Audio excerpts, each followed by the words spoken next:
Batteries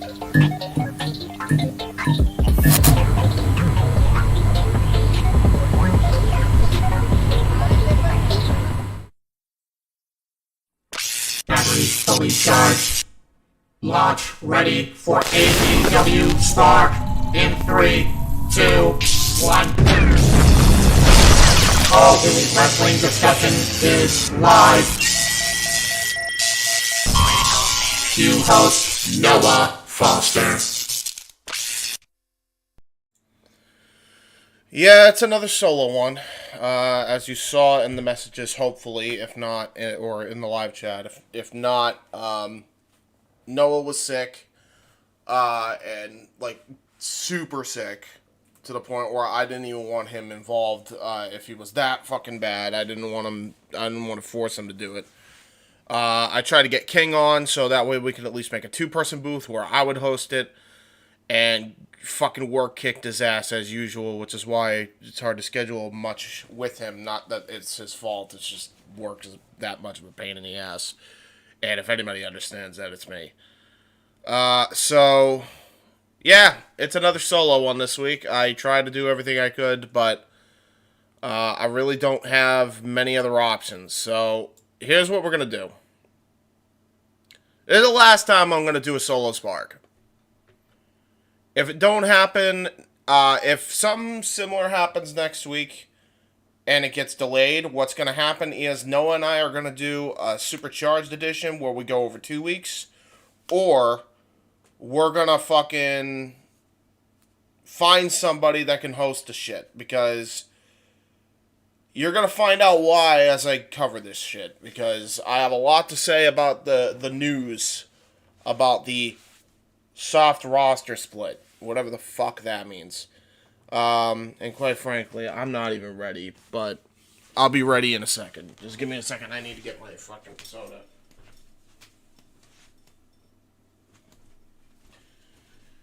Because I refuse to be parched. I don't really give a shit. So, here we go.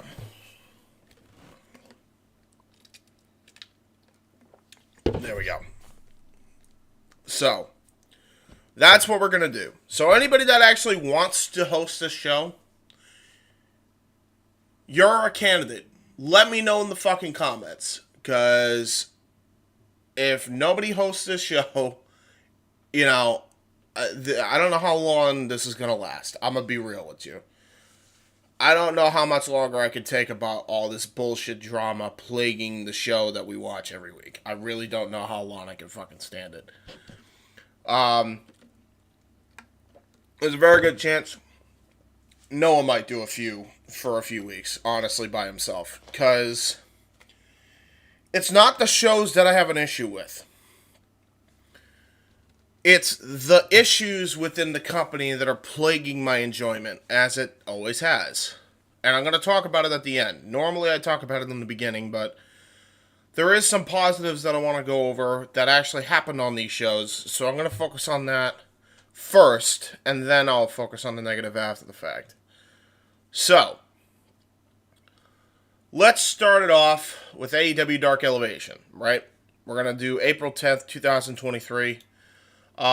This episode of AEW Dark, called by Paul White and Matt Menard on commentary.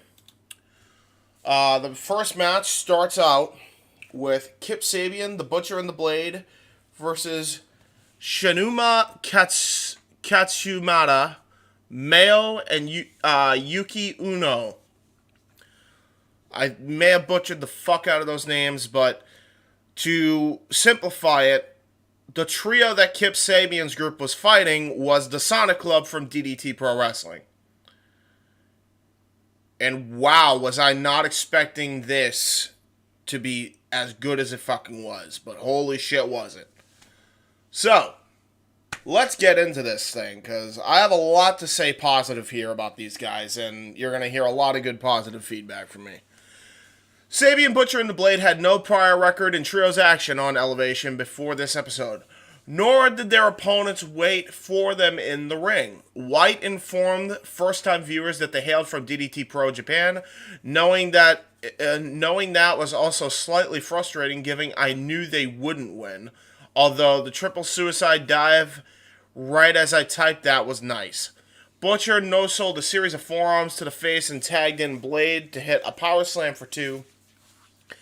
Sabian tagged in and was chastised by Aubrey Edward for his kicks to a grounded opponent in the corner. He then missed a charge into said same corner and Aiden Nzigiri. Mayo got the hot tag. Mao, I think is how you pronounce it, got the hot tag and started to rock and roll until he got counted into you want to call that a brainbuster suplex in the words of Menard. So, brainbuster. Yeah, Menard is a bit slow. To be fair. Blade tagged in, as did Uno. I think is how you pronounce his name. Uino. I'm butchering these names. I apologize. I'm trying. And he got the power bomb for his troubles, but dragged the lake. But dragged the lake was blocked. I assume that's his Trouble in Paradise spin kick. He hit a drop kick and tagged Mao, and all 6 men hit the ring as Edwards lost all control of the action, and the Long Island crowd didn't care. Eventually, Mao ate the DTL for the pin. So, I enjoyed the fuck out of this. These guys are really, really good. You want to have a trios match, you want to have a trios division, I would highly consider signing these guys up. Or at the very least have them go on excursion at the behest of Tony and give the House of Black some serious, credible challengers. I'm not kidding. Like, these guys fucking ruled. I could see them legitimately challenging for either the Ring of Honor 6-man titles or the AEW Trios titles. That's how good they fucking they showed up here. They showed up, they showed what they fucking are made of, and they really did a great job. Like, this was a phenomenal fucking Trios match. I did not expect it to be as good as it was. I was expecting your typical dark squash, and then the minute Big Show said they came from DDT Pro, I knew to myself, okay, I knew something was going to happen. I knew this was going to be a damn good match. I just didn't expect it to be this fucking good. The Sonic Club had a great fucking showing. Sign them up immediately or have them appear for excursion for at least 4 months like he did with Konosuke Takeshita. This was so good. They were phenomenal. Absolutely phenomenal. Nyla Rose and Marina Shafir versus Renegades. Oh my god. Just let the Renegades go and let them fucking work in Impact if you're going to keep them around. I still don't understand why you have a twin team in a wrestling company that has no tag team division. It makes zero fucking sense to me, but I digress. Charlotte and Robin were taking their first tag match on Elevation for 2023. That doesn't seem right as a type it. Really, yeah, that seems odd. I know they've competed on Dark before, but that was that's what the Chiron said on screen. Chiron? So I'll go with it. I don't know. I guess that's what they call the little win-loss record thing they have. Shafir and Rose had a tag team record of 13-1 overall. Not for Dark, Rampage, Elevation, or Dynamite. Just 13-1, period. Nice. AEW should at least decide to use the same conversation for both sides in a match instead of a different one for each. It probably won't surprise you based on their choice of statistics, though, that Rose and Shafir completely dominated the opposition to the point Rose hit a double suplex and a double spear on the Renegades. Still did a cannonball in the corner. A beast bomb got blocked for the first time, but Shafir stopped an attempt at a run-in. Yeah, and damn near almost fucking killed her for real, for shoot. And Rose got in on the second. White said, Shafir saw it, cut her off, and threw her down. Great teamwork. And Rose got the Beast Bomb for the win the second time, as this guy says. I'll be real. Nyla Rose needs to be fucking done with this woman. Seriously, like all this bitch is doing is holding her back. I'm tired of seeing it. Like, it's one of those things where, you know, people see something in her because she has great submissions, but she cannot combo chain at all. She can't even wrestle at all. She doesn't have fundamental grasps of how to put moves together. Like, as I said, like, it cannot be that hard to transition a pump handle drop into her greedy submission. Stuff like that. Like, it's just not clicking. I've seen submission experts where it's clicked. I've seen it hundreds of times with submission-based wrestlers. She's not a good one. All she does is submissions. And the opponent is clearly having to semi-cooperate to get the submission hold in place. That's what they have to do. And it's fucking dumb. It doesn't make any sense. Everybody, like, bigs up Marina Shapiro like she's the second coming of Dean Malenko. Dude, she couldn't even sniff Dean Malenko's jockstrap, figuratively speaking. She couldn't. She's not even close. Fucking El Dandy could put on better submission moves than her. Or at least better combo chains into submissions. At least he knows if he goes for a powerbomb, go for a single leg crab. Like, fuck. Like, I'm supposed to be impressed? Give me a fucking break. She's not good. Just admit it. It's okay. She's not great. She's terrible, in fact. But whatever. Like, she has cool submissions, but you could give any of those to anybody else, and they probably do them like 10 times better, and they know how to actually chain it into something proper. So, whatever. Next match was the Dark Order versus three fucking jobbers, however many it was. I'm just going to say this and make it short and sweet. Dark Order wins, lol. You know who was going to win when the other team didn't even have a team name or any team chemistry, so I'm not going to even bother covering this match, but it was what it was. Big Bill and Lee Moriarty versus Rex Lawless and Trax. I'll give this some time here, mainly because Big Bill is still getting over, along with Lee. Both of them are, practically, actually.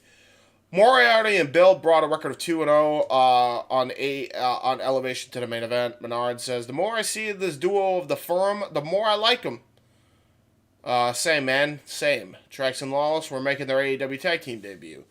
For guys who were going to lose, they were two of the most muscular enhancement talents, quote unquote, you will ever see.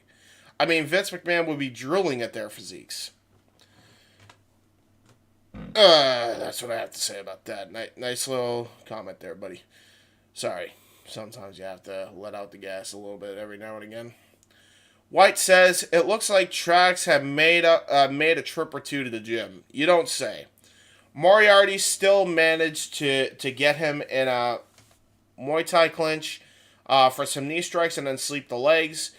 He hit Lawless in the face with kicks and responded by tagging in and momentarily take control under Mr. 7 foot tall himself, destroyed Lawless with a big boot and a chokeslam. He stood on the carcass for the win, and Edwards could have counted to 1,000. Wright rated his chokeslam as an improvement on the one he used to do, and even gave it a nice 9 out of 10. That's it for this week. So, that was AEW Dark Elevation. I really don't know what to say about this episode. The opening match fucking was awesome. If anything, that should have been the main event. I don't know why they made that the fucking opening here. Like, that, the match quality be damned. Like, names not being known be damned. I'm telling you, that should have been the fucking main event of this program. That single-handedly saved the show. It really wasn't anything to write home about. That and Big Bill and Lee Moriarty getting over. It was a D show. It wasn't a D-, but it was a D show. Another very unimaginative Dark with less matches. So much for quality over quantity, I guess, but at least we got a great match out of this episode, so I can't really complain too much. And I got a new favorite trio in the world of wrestling in the Sonic Club, so there's that. But that source link, just to give a little bit of credit, I'm going to just be doing that one after the other after I read every article. It's from CageSideSeats.com, and it's done by Steve Huang at Angry Marks on Twitter, I think is who wrote the article. So that's who did that. Now, we are on to AEW Dark for this week. Regular Dark, not Elevation. Nobody's elevated. I don't know why, but you know. This is the results for that show. Excalibur and Taz doing the commentary as they so expertly do. And we actually kick off with a pretty decent TV match here. Brian Pillman Jr., even though he should be way higher up on the fucking totem pole, but that's just me, versus Matt Taven. Now, here's a little history for those who don't know. Believe it or not, these two, this is not their first rodeo together. They have fought many times in the New England area.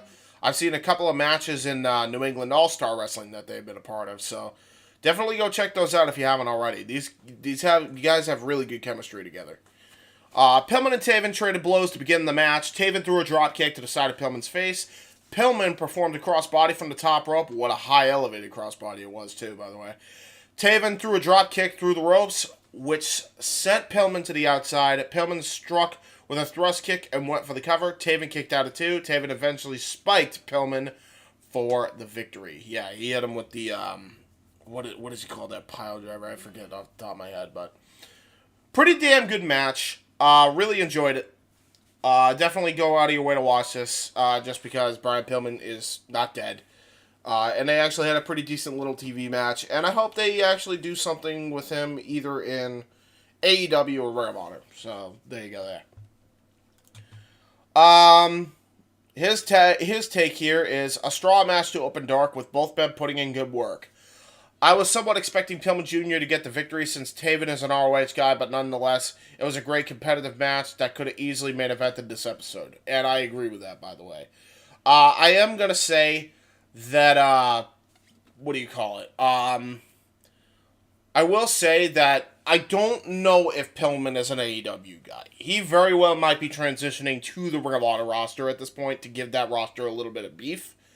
For example, like television champion contender, pure championship contender, like him and Katsuyori Shibata, if Katsuyori Shibata actually is 100% cleared and able to wrestle, they could have a banger. Samoa Joe and him could have a banger. You know, if he's bringing in Brock Anderson as a tag team, you know, that tag team can have a banger with the Kingdom if that's somewhat setting up for that feud. I would love to see that match.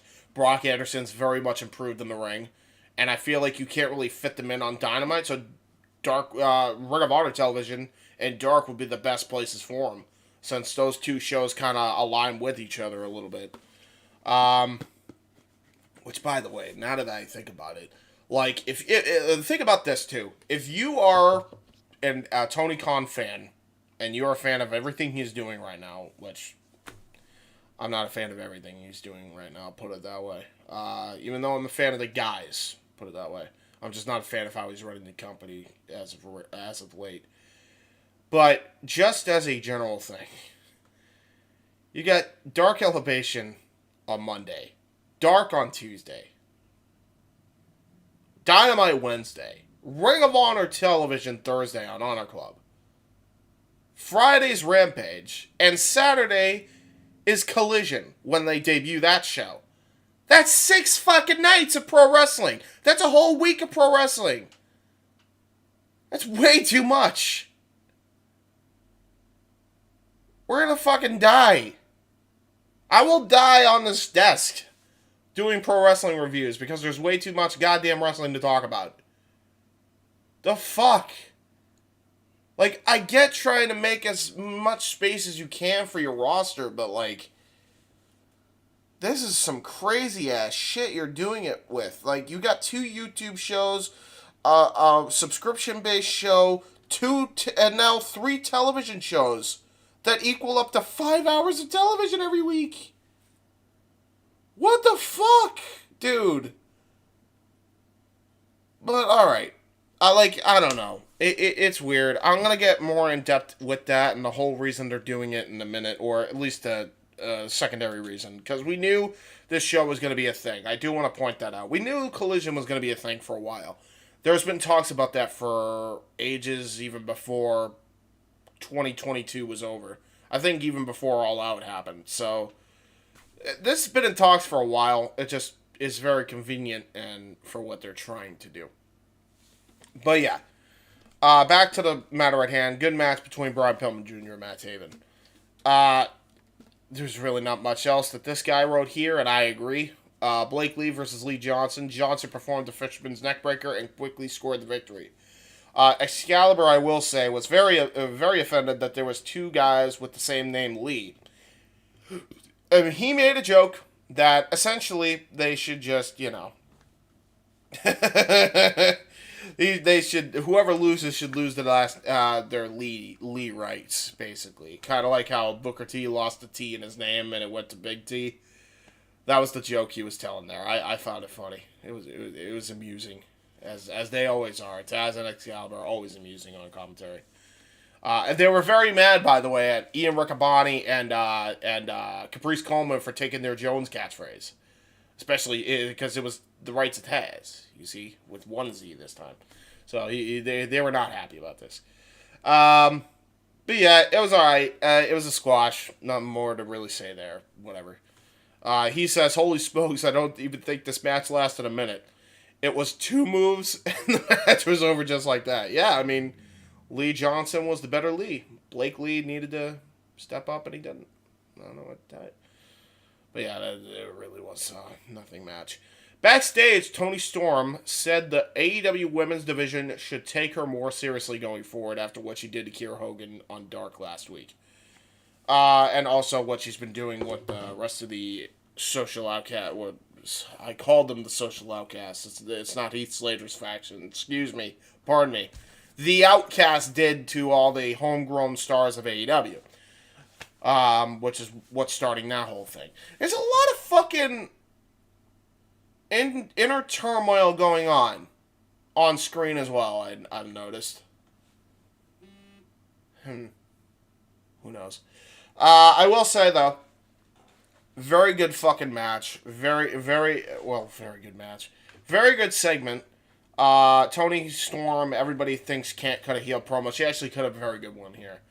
I will say it was very hard to hear. I don't know if AEW just didn't fucking sync up the audio properly with the rest of the show, but that promo seemed like it was a last-minute thing, and they just threw it in there as a last-minute thing, and they didn't even beef up the fucking audio. They didn't even it's a simple compress on Audacity. I don't know why it's that fucking difficult. I could have done that.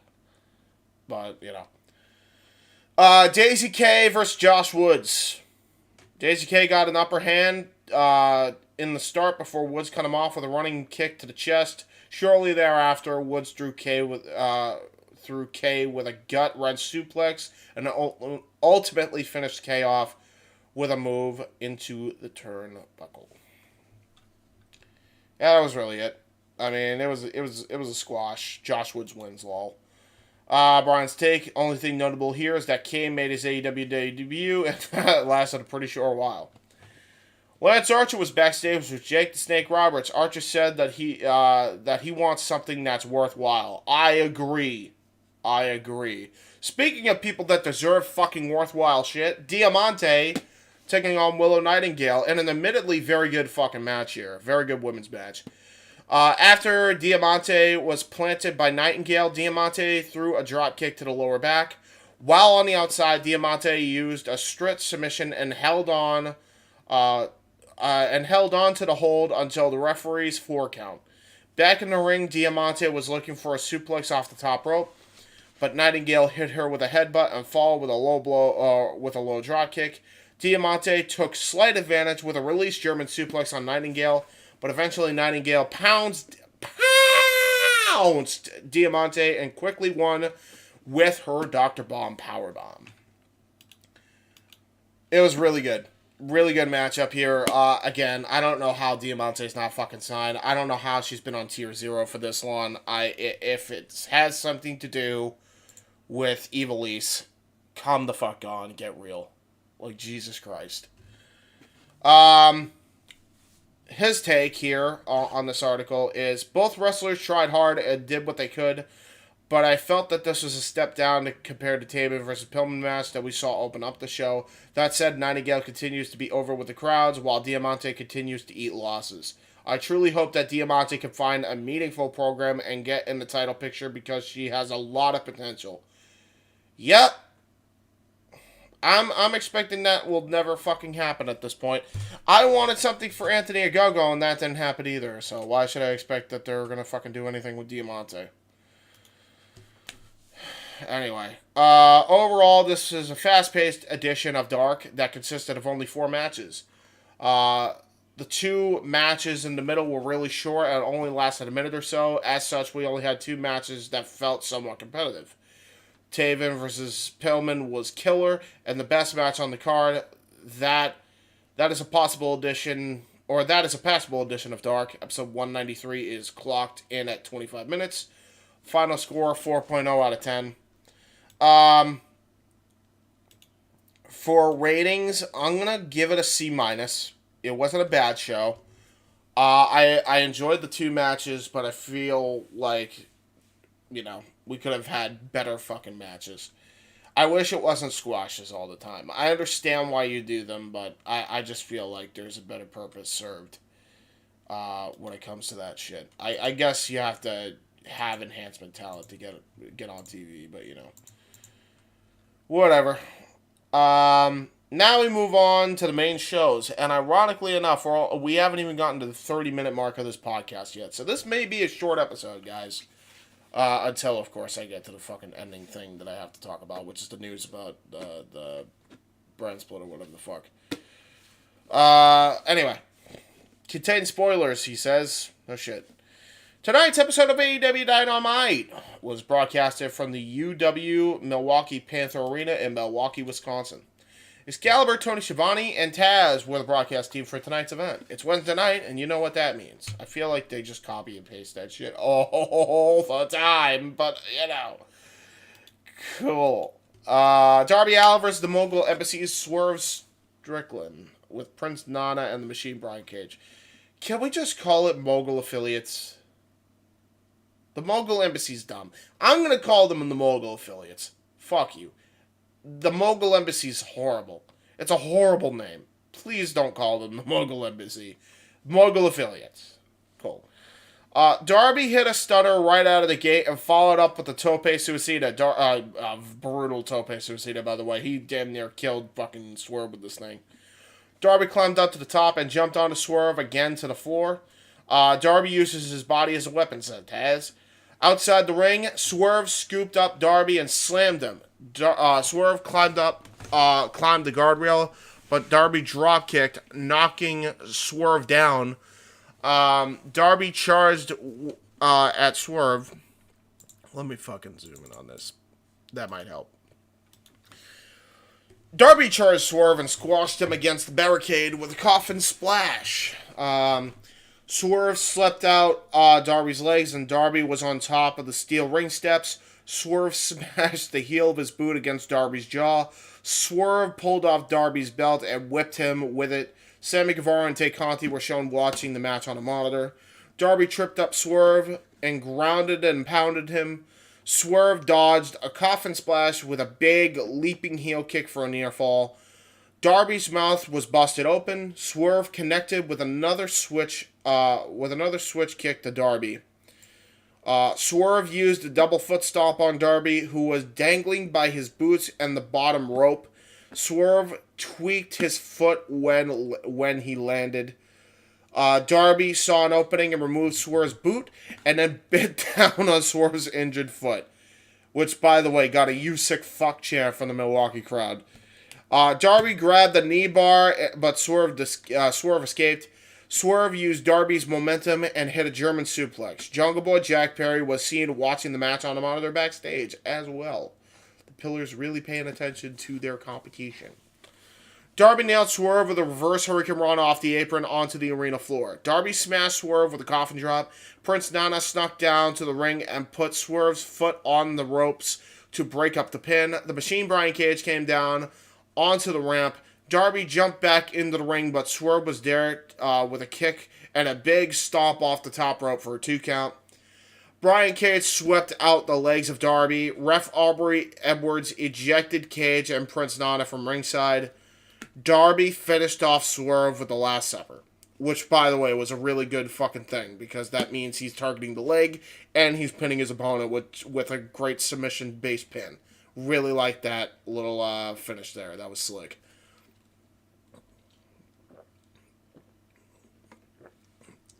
Excuse me. That was twice in a row that Darby has submitted Swerve with the Last Supper. It may be Swerve's kryptonite, but it got the job done, said Excalibur. But then, after that happened, AEW World Champion came out to the top of the ramp. And MJF cuts his promo, which I'm so glad they have fucking transcribed here, because this promo segment between these two is so fucking good here. Darby, Darby, Darby. I'll give you credit where credit's due. That was an incredible match, bud.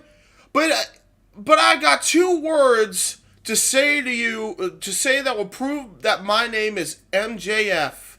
Those 2 words are headlock takeover. That's right, bud. I beat you with a maneuver that was so simple, and you think you could just take this Triple B from me? You're not a devil. You're not on my level. Or actually, he says, you're not on the level of the devil. And Darby then speaks on the mic for the first time and says, "Are you happy, Max?" MJF says, "Excuse me?" Darby then says, "I met you 6 years ago, and you said when you were wrestling on national television, you'd be happy. My first year of AEW, I checked myself into therapy because I refused to be the guy who was happy on the outside but was dying on the inside. With the money I made from AEW, I bought my parents a house and helped my dad retire. And no, Sting is not my dad. He's just my best friend in this company. Max, this is just a 15-minute ride, see? I'm not like you. I'm not going to lower my morals just to be somebody in this world. So if you got something to say, keep talking." MJF then said, You know what you are, Darby Allin? You're an arrogant little boy. You really think you're special. You don't think you have to go through what people have been going through for decades to make it to the top of the industry? Morals kills careers in this sport. And that's a fact. And then there's some disparaging comments here. I guess you're a gutless coward because you don't have the balls to sacrifice what needs to be sacrificed. You think I'm an idiot? This is MJF still. You think I'm an idiot? I don't care, because as long as this belt comes with me, that's all that matters. That's the difference between me and you and the other 2 pillars. I do whatever it takes. I will do whatever it takes to leave a legacy in the sport, and by the time I'm done, it will say MJF, the greatest of all time, he screams. And your legacy will read, Sting's bitch. And then Sting came out. And, I'm not sure how I felt about this, but we'll get to it. Sting came out, walked to the ring, his music played. It's Sting! Said Tony Schiavone. Nice. Sting then says, Max, I just wanted to know what all this daddy daycare talk was about the past few weeks. I don't see myself as a daycare kind of guy. I think of myself more like a cheerleader. And then he proceeds to take out pom-poms, black pom-poms, and slaps Max in the face with them, which MJF looked very offended by. After he just got some, like, killer heat, right? And then Sting says, yeah, it looks like I've offended you. I'll stop now if you promise to stop with this Cody daycare stuff. Oh, did I say Cody? I said Cody, didn't I? It hurts because you had a cheerleader in Cody, and Darby has one in me, and a young Sting had one in Ric Flair. I don't have a hunger for this world title. Showtime is almost over, but Showtime is just starting for Darby Allin. Max, mark my words, Darby Allin will become the AEW World Heavyweight Champion. It is Showtime. And then Darby replies afterwards. He said, this fake plastic world is not going to take me alive, Max. I'm leaving in the next AEW World Champion. Then MJF spat on Darby Allin and then jumped out of the ring to get more heat. Okay. I enjoyed everything. I even enjoyed some of the Sting stuff. But the things that I didn't enjoy about it. Number one. Why in the hell would you kill MJF's heat when he just built it up? And then just disrespect him and have him do nothing? If anything, he should have spat in Sting's face as retaliation at the end of this. Not Darby. Darby had the problem here. If anything, he should try to take out Sting like he did William Regal. And then mentioning Cody. Like, dude... I don't know how long it's going to last at this point, because I don't trust anything this fucking company does for a goddamn second to do the right thing. But as of right now, he's a main eventer in the other company. Why are we mentioning him on TV?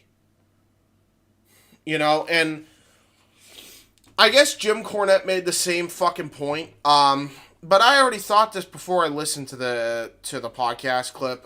Somebody sent it to me because I sent it to them. And I'm like, well, you sadly share the same opinion as Jim Cornette. And I'm like, yeah, well, broken clock's right twice a day. But no, like, people are saying that are right. Like, it doesn't make a lot of sense that you would mention the competition in that big a vein. Like, look, I understand mentioning it for posterity purposes. I get it.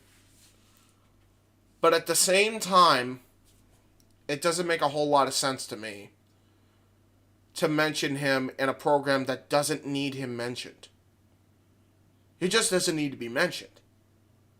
So, that's where I'm confused by it all. But anyway, that was pretty much it there. We have a TNT title open challenge. What an open challenge this was. This really made me upset. This really pissed me off.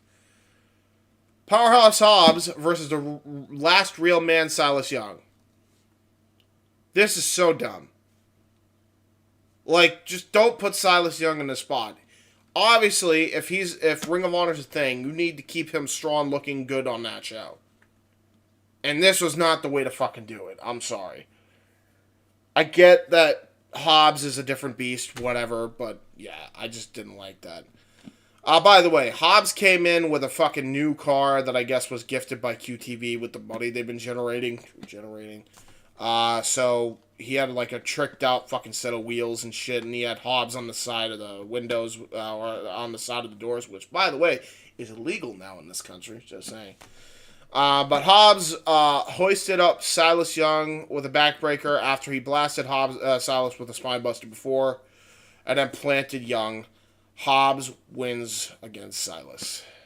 Hobbs is the force on nature, said Excalibur. QT and Harbs start to pull Silas Young to the back when Wardlow appeared on screen.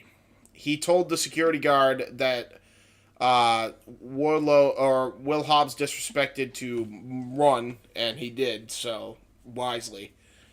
And Hobbs said Wardlow demolished Hobbs' car outside of the arena with a forklift, Sammy Guevara style. I'm surprised that he actually took something from the Pinnacle, and I'm surprised we took something there from the Pinnacle versus Inner Circle feud. That's surprising to me. So yeah, Wardlow demolished Hobbs' car outside of the arena, hitting it with a pipe and then turning it upside down with a forklift. Hobbs was about to powerbomb Silas through a table when Wardlow's music hit. Wardlow and Hobbs began to brawl. Wardlow powerbombed Aaron Solo off the stage through a table below to send a statement to Will Hobbs. And that was pretty much the end of that. Then,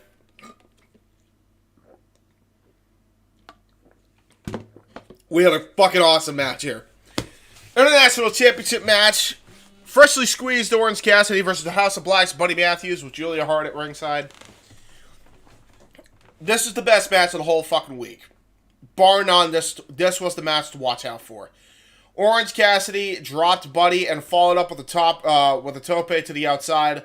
Orange attempted a diving crossbody, but Buddy Matthews caught him. Orange countered with a DDT and then blasted Buddy with the orange punch. Cassidy immediately grabbed his hand because his hand is injured, you see, because he punched the title belt by accident because Buddy Matthews deflected his punch a couple weeks back. Doc Samson came over to check on Orange Cassidy's hand. Buddy Matthews came over and stomped on it hard way, like full on curb stomped the shit. Buddy grabbed Orange's hand and smashed it on top of the steel ring steps.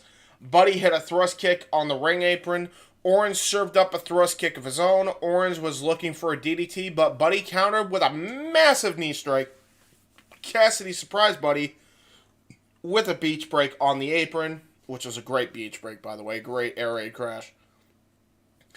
Orange and Buddy exchanged strikes in the center of the ring. Buddy stomped on Orange's hand and then stood on it with all of his weight. Buddy Matthews cracked Orange with a knee strike. Orange fired back with a stun dog billionaire. Both men battled on top of the top turnbuckle where Orange smashed Buddy with a DDT and then a diving DDT to Buddy for a near fall. Orange landed the orange punch right on target. Matthews dared Orange to hit him again. Orange tried, but Matthews blocked the punch. Buddy connected with a curb stomp for a very close near fall. Orange managed to grab Buddy with a mousetrap and squeak out the victory. What a fucking match this was. Definitely go out of your way to check this match out. These two have tremendous chemistry together. Like, these two fucking absolutely rule together. Love this match. Vignette aired of Luchasaurus and Christian Cage. Christian smirked and said, "Some things have changed." Didn't finish the sentence. I thought that was very odd.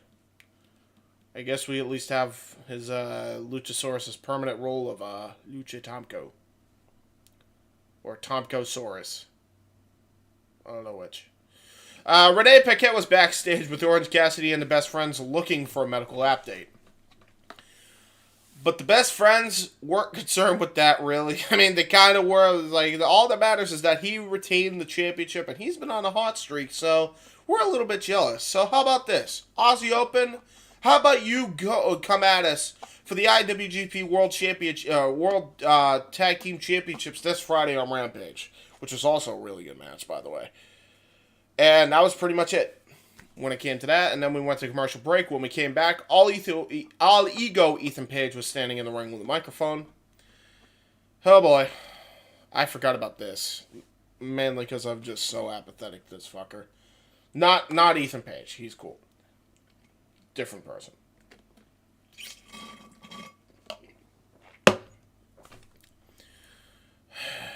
Ethan Page says, "All right, Ethan Page and the firm have been in a bit of a rough patch. You think? End that fucking group immediately, please. I need to know answers why Matt Hardy hit me in the head with the title, and I need to know what that moron put in the contract. You still work for me or not?" Isaiah and Matt, basically what they did was they carnied their way out of their contract because they made sure that they made him not read the contract and sign it anyway. They basically immortaled his ass. Carny ass bullshit, basically. To get out of their contract, so that way they wouldn't be under the employment of the firm anymore. And they could be free.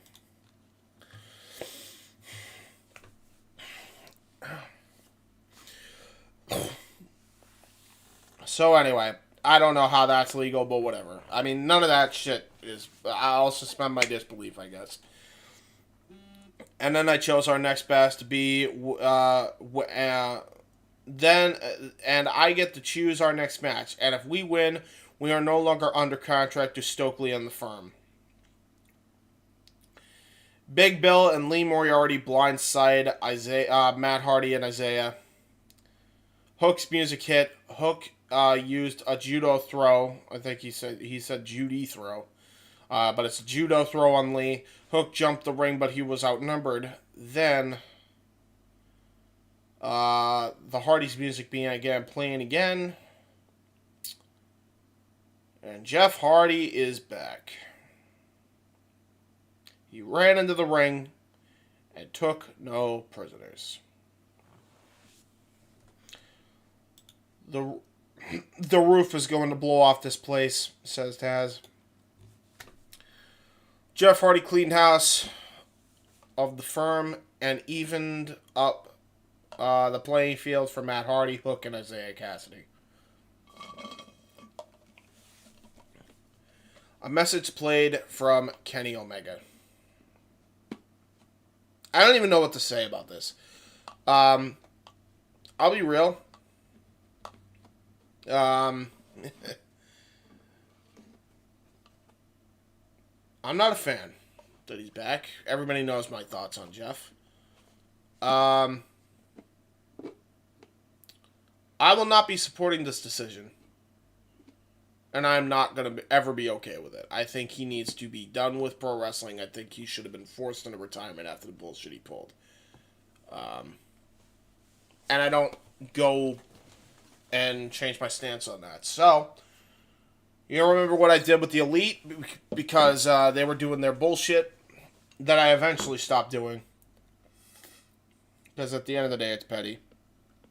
Although I might start doing that again if things play out the way I think they're going to play out. But I'm going to give it time for now. When it comes to the other thing. Which involves Kenny Omega, by the way. But when it comes to Jeff Hardy, no way you're going to convince me to not fucking tune out when he's coming by. I'm going to fuck off. And that includes watch parties. And if people have a problem with that, tough shit. I don't care if you're a fan. I don't care if you're a friend of mine. I don't care if you're a family member. That's what I'm doing. That is my choice. Either deal with it or don't come on. Sorry. Not sorry. That's all I got. Like, I have no desire to ever cover this guy again. And anytime a segment comes on, I'm skipping it if I ever host a show myself. Noah can cover the segment, and I am going to offer nothing involved with that fucking segment. Anything to do with Jeff Hardy, I'm not touching with a 10-foot pole. I refuse to acknowledge and accept this bullshit. Because if it were my company, he would have been fired a long time ago. I don't care how big of a star he is. That would have sent the message to the rest of that fucking locker room if they fired him first. So there's that. That said, a message played from Kenny Omega. I speak on to the Bucks almost every day. We promise that this problem you have with us, BCC, will be taken care of in the ring. But when you hurt Don Callis and left him in a pool of his own blood, I take it personally. And I get it. He's not the most likable guy, but he's still family. And when you mess with someone's family, that's when you cross a line. So it's not going to be blood for blood because that'd be music to your ears. It's going to be much worse. Oh boy. This is terrifying when Omega's like this. Because that means he ain't taking no prisoners. I've seen that version of Kenny. Blackpool Combat Clubs. Claudio Castagnoli and John Moxley with Wheeler Yuta taking on the Elite Stooges of Brandon Cutler and Michael Nakazawa. They have a lot written down for this, but basically, I guess I'll read it. I don't really know what else I could say other than this bullshit. The BCC pounced on Cutler and Nakazawa as they made their entrance. Oh, Jesus. You know what? I'm a fucking moron. Give me a second. I need to cite my source from the last show. I just realized I needed to do that now. Not 411. It definitely wasn't 411 Mania. In fact, get rid of that immediately, because that fucking completely caused my thing to crash before I got on the air here. There it is. Okay, so that, the dark notes, just so you all know, is prowrestling.net. And the person who is responsible for the article, it does not actually say. So I actually don't know who did this. Oh, no, it shows here. His name is Brian Starr of ProWrestling.net. He's a contributor, and his @ on Twitter, I believe, is BrianStar.tv. Or no, Briar Star. Sorry, Briar Star TV. So there you go. Yeah, Briar Star TV on Twitter. Go give him a follow. Tell him AEW Spark sent you. Anyway, back to the original thing. By the way, all the other sources, I'm just going to say, all come from All Elite Wrestling. Excuse me. Mushmouth here. The Blackpool Combat Club pounced at Cutler and Nakazawa as they made their entrance. Claudio rammed Nakazawa's head into the apron repeatedly until Nak was busted open. This isn't a match, it's a mugging, said Excalibur. Nakazawa staggered and Claudio with chops. Claudio shut him down with a lariat. Claudio twirled Nakazawa around the ring with a giant swing. Moxley tagged in, as did Brandon Cutler. Moxley headbutted Cutler, and then his nose was busted. Mox decimated Cutler with a King Kong lariat and then a Death Rider. Nakazawa saved Cutler from the Bulldog choke. Mox kept stomping on Cutler until the ref stopped the match. So, ref, I don't know. I assume because they would not stop beating him down, Claudio and Mox got the win here. I think that's what happened. I think it was just a ref stoppage because they couldn't even fucking stand on their own 2 feet. Mox kept stomping on Cutler until the ref stopped the match. Moxley grabbed the mic and asked, "Where are the Young Bucks? Where's the Cowboy? Where's Don Callis? They're all at the hospital. They have glass jaws. That's not elite. We put the elite in All Elite Wrestling." Kenny Omega came down to the ramp. The BCC turned their attention to Kenny, and then the Young Bucks jumped in the ring from behind and dished out super kicks. The Bucks smashed Mox with a BTE trigger. Omega threw a gear case into the ring. Moxley was going to use the gear case, but Matt Jackson stopped and handed him a screwdriver instead. Kenny was going to use the screwdriver and stab him in the fucking head, but it seemed that the BCC pulled Moxley out to safety. Oh boy, he was going to kill him. That was the angle they were going with. Although it was very hokey a little bit. Just a bit towards the end, just saying. It was pretty good, though. I enjoyed that. That was a really good angle. Rio and Sky Blue versus the Outcast. Ruby Soho and Toni Storm with Saraya. We go from one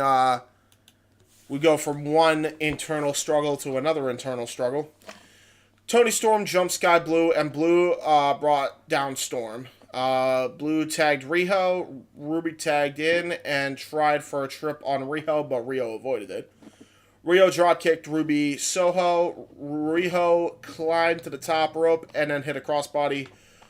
Pressed down onto the Outcast onto the arena floor. Sky Blue had momentum and used a leaping crossbody to press on Toni. Ruby was there to break up the pin attempt. Toni Storm threw Sky with a German suplex and then hip attack. After the Storm Zero on Sky, Toni pinned Sky Blue. Rio jumped back in the fray, but the numbers were way against her. The Outcast spray-painted the L on Riho, and then they powerbombed her. AEW Women's World Champion Jamie Hayter sprinted down to the ring to help Rio. The Outcast swarmed Hayter. Dr. Britt Baker then ran down to the ring to clean house with the Outcast. Then Baker and Saraya brawled inside the ring. Baker went for the curb stomp on Saraya, but the other members of the Outcast pulled Saraya out of the ring. Pretty decent little segment here. I don't think this was the best women's match, though, believe it or not. I think the one on Dark was better.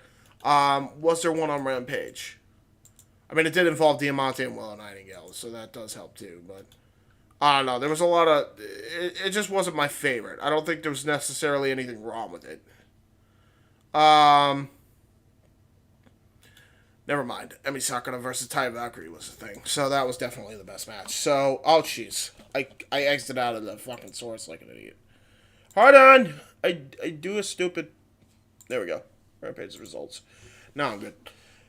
So, Limitless Keith Lee versus Chris Jericho with Daniel Garcia. Jericho chopped at Keith Lee, but Keith Lee didn't budge. Lee shoved Jericho down and then chopped to Jericho. Jericho fought out of the corner with chops, but Lee answered with a massive overhead chop. Jericho went down in a heap. Keith Lee splashed Jericho into the turnbuckles. Keith Lee scoop slammed Jericho. Garcia jumped back up on the apron to distract Keith Lee with the dance. Jericho connected with a springboard dropkick. Then Jericho dropkicked Lee off the turnbuckles to follow up with a lion salt. Keith Lee leveled Jericho with a lariat, then splashed Jericho on the corner, or in the corner rather. Garcia grabbed Keith Lee's boot. Jericho came in for a lariat, but Keith Lee picked up Jericho with a bear hug. Jericho escaped, but Keith pounced Jericho. Bounce! Keith Lee went for a moonsault press, but Jericho raised his knee to counter. Keith Lee then chokeslammed Jericho for a near fall. Jericho escaped the powerbomb attempt from Keith and then locked in the walls of Jericho. Lee grabbed the bottom rope to force the ref to break the hold. Keith Lee hurled Jericho across the ring. Garcia tried to distract Keith Lee, and Lee threw Garcia into the ring. Keith Lee steamrolled both of them. Keith Lee powerbombed Jericho. Yeah, he steamrolled both of them, meaning double clothesline. Keith Lee powerbombed Jericho. Garcia distracted the ref, and Swerve Strickland rocked Keith Lee with a foreign object out of nowhere. Jericho capitalized and pinned Keith Lee. Decent little match here. I enjoyed the main event. I don't think it was the best match. I still think the best match of the whole week was definitely...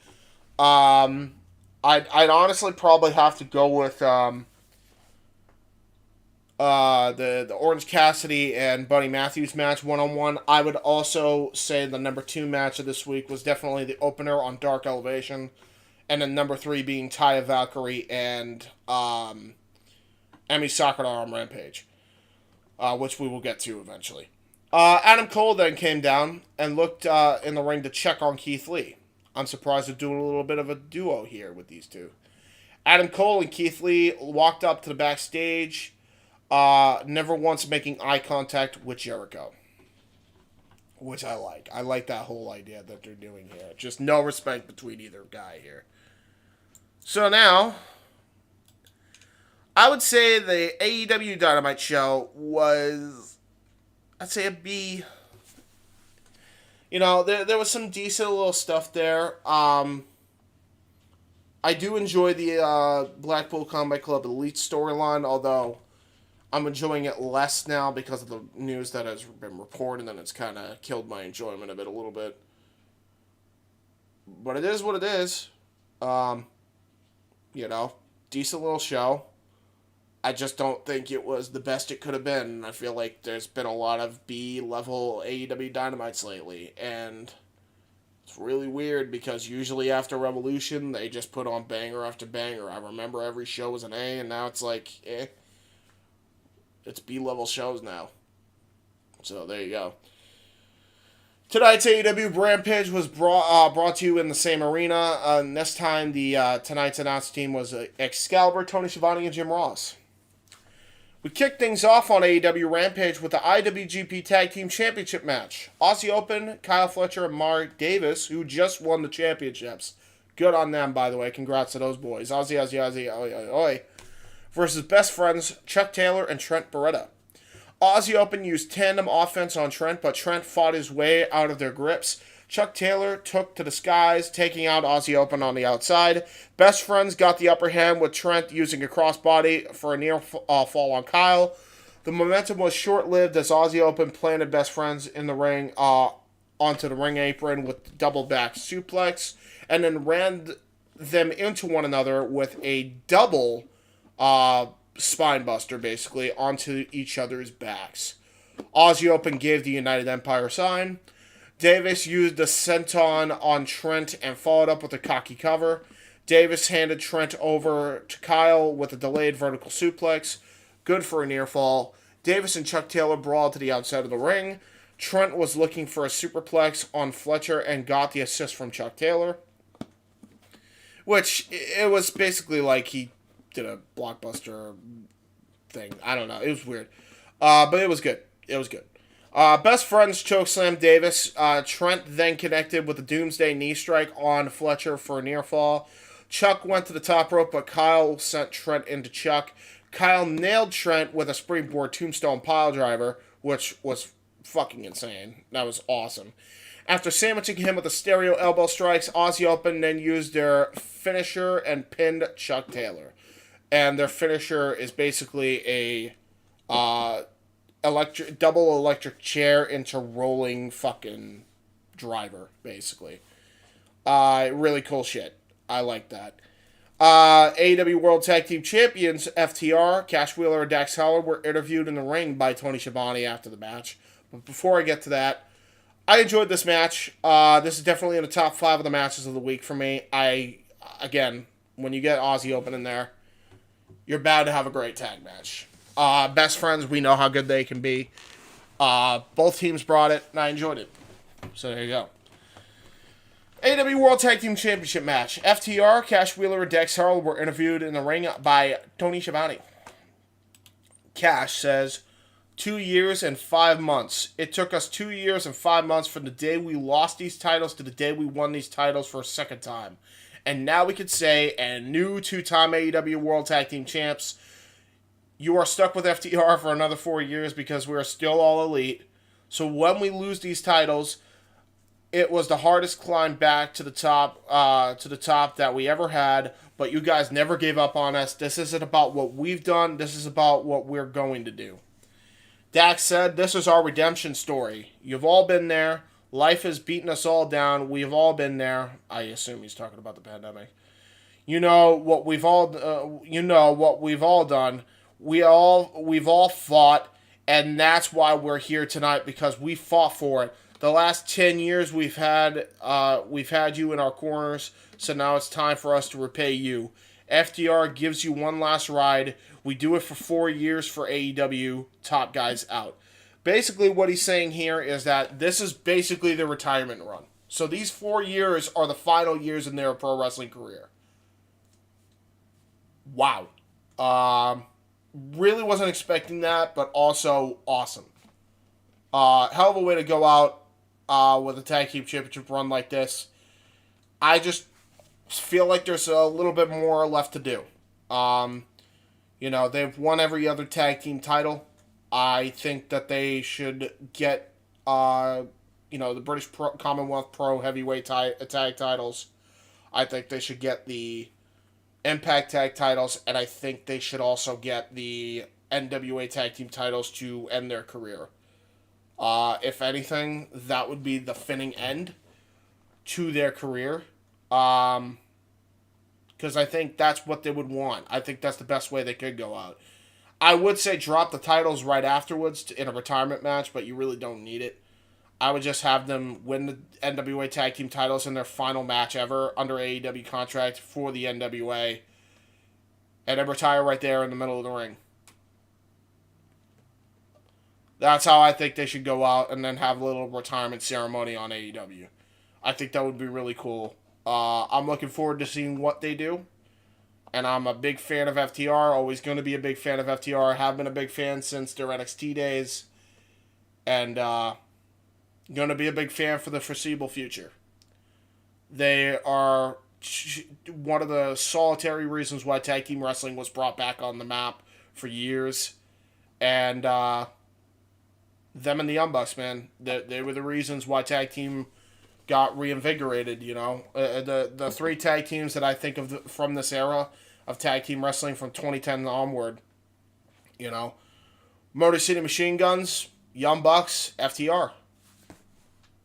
Those are the 3 teams I think of, and, ironically enough, all three teams had gold at one point this year. So that just goes to show you the fucking influence, including one tag team that had 2 sets of championship gold. So there you go, man. I mean, I'm enjoying that, man. I think it's really cool what these teams have done, and especially what FTR has done, because FTR has really brought an old school feel back into tag team wrestling. So really good shit by these guys, man. I'm here for the ride. I'm here for the ride. FTR's final ride here. So now we have Lexi Nair backstage to interview the Hardys, FTW champion Hook, and Isaiah Cassidy. Not going to be covering this, as I said, as to why. So there you go. Apparently they're going to be doing Deletion, which I will not be watching. Jay Briscoe, Jay Lethal, Jeff Jarrett, and Satnam Singh with Sanjay Dutt versus Man Scout, Jake Banning, and the Spanish Announce Project. And Helico, Luther, and Serpentico. This is a squash. Not really going to spend much time on it. It furthered the angle of Mark Briscoe getting carnied into joining Planet Jarrett 2.0, basically. And yeah, Mark Briscoe was not happy with Jay Lethal, to say the absolute least. They did a beatdown, and then Mark Briscoe got the froggy bow. He got the win, but he was not happy about it in the slightest. And then we get the best women's match of the week. By far. We have Emi Sakura versus Taya Valkyrie. Sakura chopped Taya, but Taya turned it around with a chop of her own, then a second blistering shot. Taya charged at Sakura with a double knee strike in the corner. Taya uses a short arm lariat. Taya was looking for the road to Valhalla when TBS champion Jade Cargill and Layla Gray walked out onto the ramp. As Taya was distracted by Cargill and Gray on the ramp, Emi capitalized from behind with a shot. Taya fired back with a low trajectory German suplex. Taya approached Jade and Layla outside the ring again, and Emi used this to her advantage. But back in the ring, Taya turned things around with the Blue Thunderbomb. Taya speared Emi, and then she dropped her with the road to Valhalla. Good for the pin. There was a lot more that happened here, though. Like, this is a very competitive match, and they just fucking say nothing on here. That actually kind of pisses me off. Like, this is a really good match. Like, it looked like Taya was in trouble. Like, Emi Sakura could show what she could really do under the new I'm Your Highness gimmick. Like, the crossbody onto the steel steps was fucking awesome. Like, there was some really good stuff that Emi did in this match, and nobody's fucking giving it the time of day. It's bullshit to me. Whatever. Gray jumped into the ring and walked right into a big elbow on the road to Valhalla from Taya. But then Jay got in the ring. And Taya slugged it out with her. But then Taya was about to hoist Jade up for the road to Valhalla when Gray blindsided Taya. And Cargill smashed Taya with the Jaded. By the way, it's the Gland Slam. It's the same move. Did you know that? So there you go. We heard from the Jericho Appreciation Society's Daddy Magic Matt Menard and Cool Hand Angelo Parker after this match, and Jake Hager. Oh boy, we're gonna get to that segment, but good shit. I enjoyed it. It was fun. They had a very competitive match, and I actually would encourage you guys to watch it from this week. It's one of the matches that I'd recommend from this week if you want to watch anything from AEW. I'm surprised they really didn't break this down as much as they fucking should have, because Emi brought it to her today on this episode. And it really kind of makes me sad, because she's a really good wrestler. That said, we hear from Jericho Appreciation Society goons. So let's just go into it.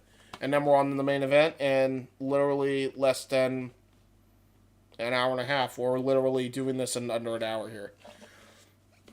So they were in the ring, ready to rap. Don DeMarco show quality. This was not. They said everybody wants to be a sports entertainer, and then claimed the Acclaimed were adopted. Okay, sick burn there. Sick burn there, guys. The Acclaimed came out charging the JAS after he said, "Yo, listen. You know what? Forget it," says Max Caster. They charged the ring. Billy Gunn grabbed a pair of scissors and was about to cut Matt Menard's hair when Parker and Hager pulled Menard out of the ring. The Acclaimed and Billy Gunn challenged them to a match next week on Dynamite. No, he wasn't. I don't know what rewriting. You're trying to rewrite history here. No. See, Billy Gunn was trying to cut off Matt Menard's nipples because they always get hard, you see. I don't know why you're right. It was for Angela's hair. But okay. Alright. Cool. Whatever you want to say. Sure. No. It was the nipples. This is a weird fucking segment. Like, even weirder than usual to the point where it was... I was cringing. I was literally in the bed as they were rapping. And I was like doubled fucking over. Like, oh, this is so cringe. So yeah, that's what it was. Then we had a really good fucking match, and I feel like this is actually pretty underrated. Jungle Boy Jack Perry versus Shawn Spears. By the way, they cut a promo after the match, and Mark Henry did his "It's time for the main event." So there you go. Jack Perry drop kick Spears. Jack Perry lured Spears in and threw him into the barricade outside of the ring. Spears returned the favor, whipping Jungle Boy into the guardrail. Darby Allin and Sammy Guevara were shown watching the match on the monitors. Shawn Spears was looking for a superplex, but Jack Perry fought his way out of the predicament and came back with a lateral press. Jack caught Spears flush with a thrust kick. Spears caught Perry with a DDT for a near fall. Spears was looking for the C4 Death Valley driver, but Perry escaped. Jack Perry rocked Spears with a leaping flatliner. Spears rolled up Perry, but Perry put on the brakes and pinned Shawn Spears with a roll-up.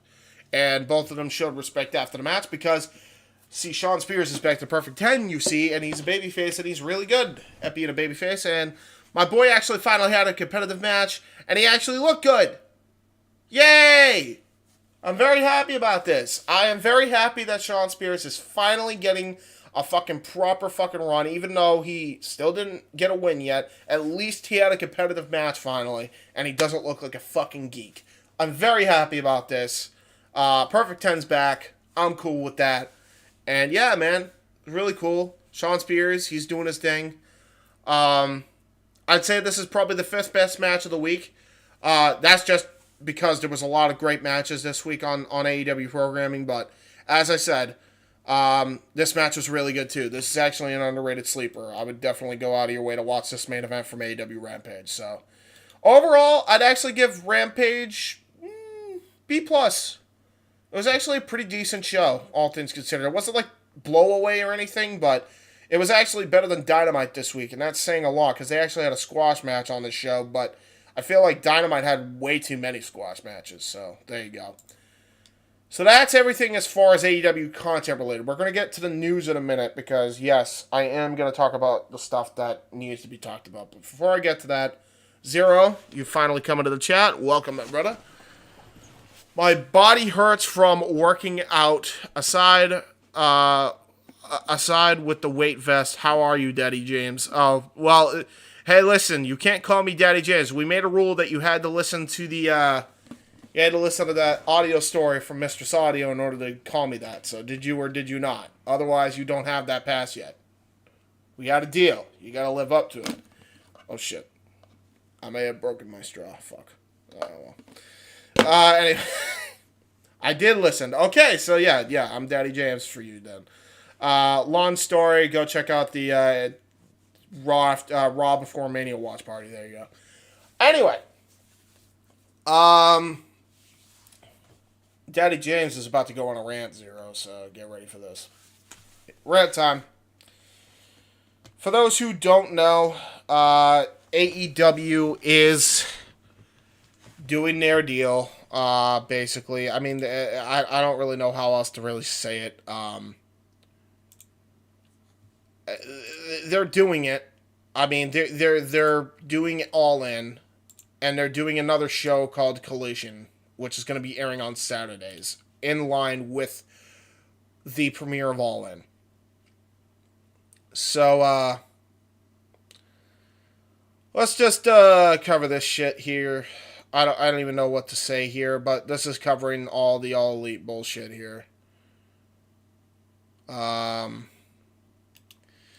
Basically, CM Punk and the Elite are not getting on well.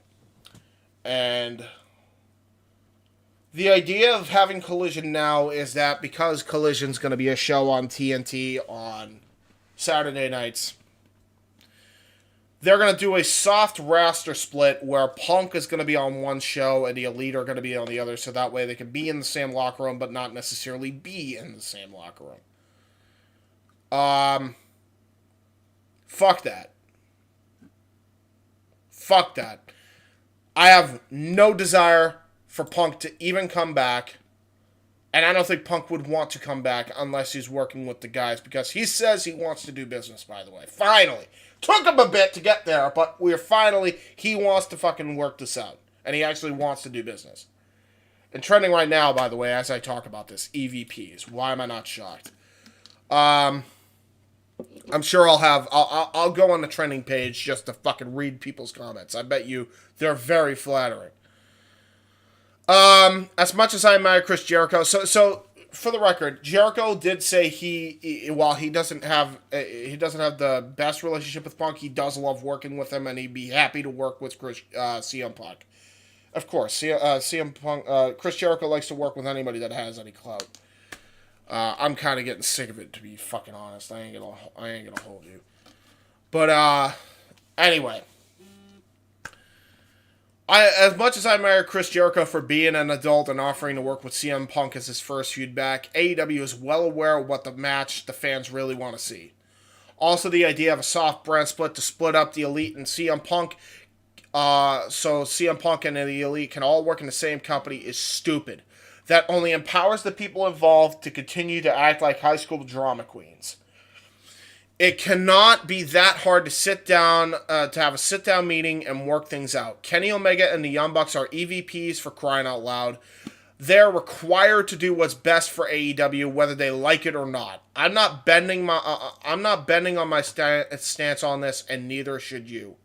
This is what Just Alex says. Just Alex Central said on that little tidbit here. And he also said, maybe they don't want to work with him. Maybe they need more time. This is what people have said. And I've seen many people say the same fucking thing. I agree that this is... Who gives a shit? I'm sorry. I was under the impression that those guys were professional wrestlers. Or these guys are professional wrestlers. It's not about them or their feelings. It's about what's best for everyone involved. And the AEW ecosystem as a whole. I'm gonna also play his audio here. You're not gonna be able to see his video, at least, but you are gonna hear his audio. So I'm actually gonna play this in full because I think his points are fucking valid here. So this is from Just Alex Central. Go give him a follow on Twitter. That's just ALYX Central. So just so you guys know where you can find him.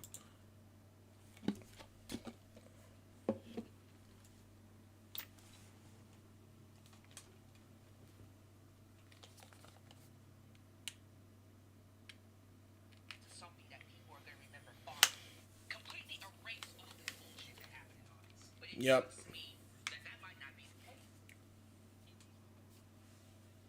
Oh fuck! I thought I had the fucking audio on there. My apologies. Apparently I don't. Let me fix that. Now I do. Now let's play. I would think Kenny, Matt, and Nick, of all people, they have their ear to the ground. They know ultimately the fans want to see them work this out. Take this black hole and make it into something that people are going to remember fondly. Completely erase all this bullshit that happened in August. But it sucks to me that that might not be the case. If these rumors are true, that they want to do a soft roster split, have one show on Wednesday, have another show on Saturday, so CM Punk can come back, but he doesn't have to be on the same shows as the Elite. And that is so depressing to me, where we now have to split the roster because these grown-ass men, one in their 40s, the others in their late 30s, can't just come together and work things out. And some of you are going, well, Alex, they got into a fight. You can sit here all day and blame CM Punk for what he said. You can even argue that, well, CM Punk threw the first punch. We don't know that, but okay.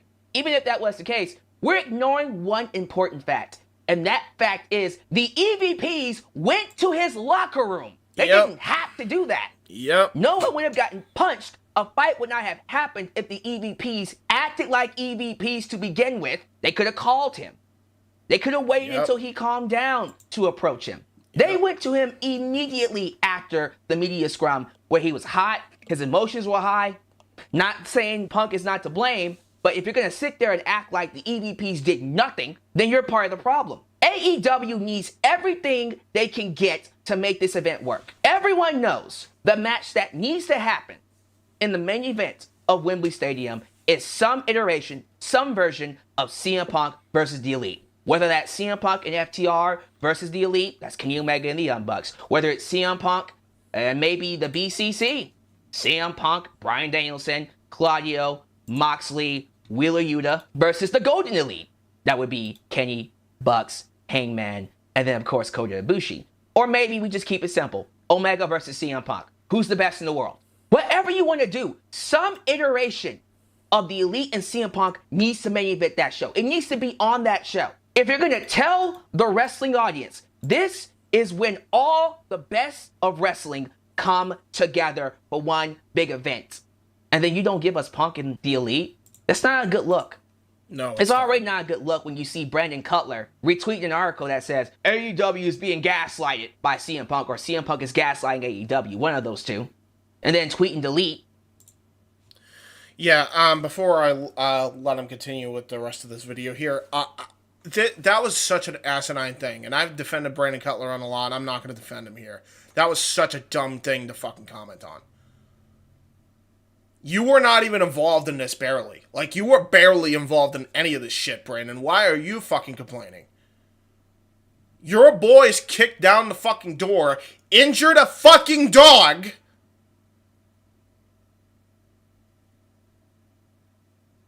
and now don't want to fucking work with Punk. Now, I do want to fucking say this.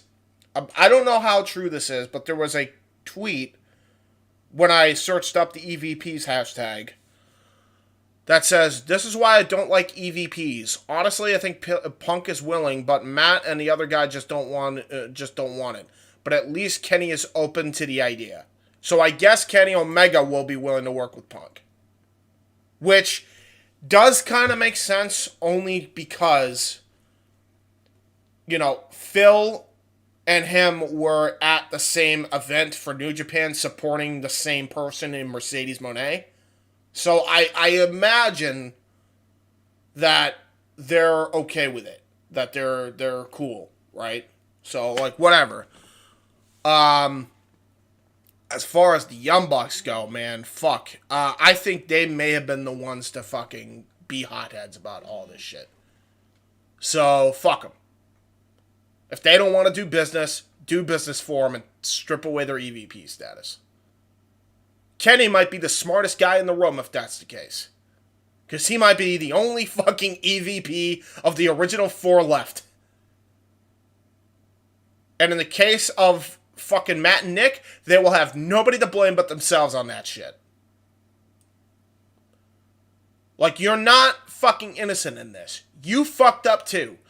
You know, say what you will about whatever the fuck Punk said and how badly he came across. And I agree, by the way. And I've called him out on that shit because there's no reason why he should be holding that much fucking animosity for one guy for that long and for that drama from 2014 to bleed over to another company fucking 8 years after the fact. It just shouldn't have fucking happened.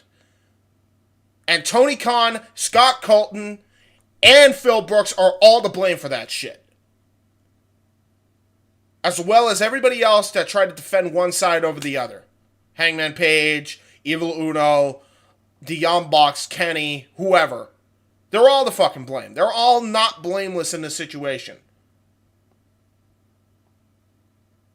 You know what's fucking ironic? I think the only blameless one is the dude who got fucking fired. Like, everybody can tell me what you want to fucking tell me about Ace Steel, and Lord knows, the dude's a fucking nut job. I get that, right? But he was protecting the fucking dog. And he had a responsibility to look over Larry, which is Punk's dog. And the dog got hurt. Ace Steel got pissed, and so he threw a chair at a motherfucker. Maybe that's a bit extreme. But you're telling me that if one of your friend's pets isn't hurt and you're not a dog lover, that you wouldn't do the same shit? If you had a violent tendency to begin with, which we knew Ace Steel did. No. I'm not saying that's right, by the way. I'm saying he should have probably gone to anger management after that. However, I don't think he should have been fucking fired. If anything, the fucking people that should have been fired is the motherfuckers who kicked the door down and injured the dog in the first goddamn place. Now they don't even want to fucking do business with him. Maybe they want to do business with FTR. Okay, great. Fine. I'm cool with that. If you want to separate Punk and the Elite, but have the Elite versus FTR, and then CM Punk versus Kenny Omega. Alright, I'll buy. That's cool by me. So long as he's also working and willing to work with Hangman Page, so long as Phil Brooks is also to work, to have the same energy to work with Scott Colton, if fucking asked to. Because guess what? If you're gonna, what Just Alex is saying, and I agree with everything he's saying, if they have to work with Phil, then Punk should have the same exact fucking energy when it comes to Scott Colton. It's been 8 years now, dude. You need to get over that shit. You're both in a better place now. Stop fucking hating each other over some petty financial bullshit that has already been paid off by Tony Khan by this point. Anyway, I digress. We let him continue here. That doesn't look good. I don't give a damn how you feel about CM Punk. It's not about whether you like him or not. You represent AEW. And this is the point where Tony Khan needs to put his big boy shoes on, walk into their locker rooms and go, I don't give a damn how you feel. It's not about your feelings. Do what's right for business. Do what's right for the fans. Do what's right for AEW. We are about to shut up all the critics that say AEW is Bush League. AEW is second rate. AEW can't sell out stadiums. AEW can't draw good ratings, big ratings. AEW can't compete with WWE. All that will be shut up the moment we sell out Wembley Stadium. How are we, AEW, going to look to the public if all this drama is so big that we have to do a soft roster split? It's going to look awful. It already looks terrible to the point where the drama show that airs every week after Dynamite is getting more fucking views, which I'm not willing to fucking support, which is why we're not covering it on this program, by the way. Like, it's horrific. That shouldn't be the fucking case, unless it's to work the fans and actually do business all together here. He's right. It should be an all-for-one mentality here. That shouldn't be the case. Tony needs to grab them all by their hands like kids if necessary. A man that's paying them millions. Grab them by their hands, pull them into a room, and tell them, work this shit out right now, or I'll do it for you. And if that is what the Elite is going to do, and I say the Elite because CM Punk says he wants to work it out. CM Punk has said, you know what? Let's let bygones be bygones. I am willing to come out and do what's right for not just AEW, but for the fans and everyone involved. Well, again, there are tweets that say Kenny is at least open to the idea. So I don't think it's Kenny that's the problem. I think it's the Young Bucks, possibly Hangman as well. In reality, I don't even think it's the Elite. I think it's the Hung Bucks, but, If the Elite are going to be the ones to hold back all Elite, if they're going to be the ones to stop the fans from getting what they want, stop the company from doing what needs to be done to sell out 90,000 seats and grow this business, because once you sell out 90,000 seats, that momentum carries on for future shows. So now you go from selling 90,000 to 50,000 to 60,000, not just overseas, but also here in the States. Once you do that big event, everything just falls in place. If the Elite are going to fuck that up over ego, stop being EVPs. If we can't trust Kenny and the Young Bucks to do us right, and they want to be drama queens, high schoolers, they can do that. You should stop acting like you deserve that role if you're not going to take up that spot. And I'll tell you this right now. They might try to leverage their position to not let CM Punk get back in. Would they even think about leveraging themselves like that over a situation that they themselves helped start? Enough of the drama. I'm pretty sure you guys are sick of talking about it. So am I. I am ready to let this stuff be done. I'm ready to move on. I'm ready to not even think about it anymore. It is time for AEW to take its rightful spot at the top of the wrestling business, right alongside WWE. Truth. Absolutely true. Now.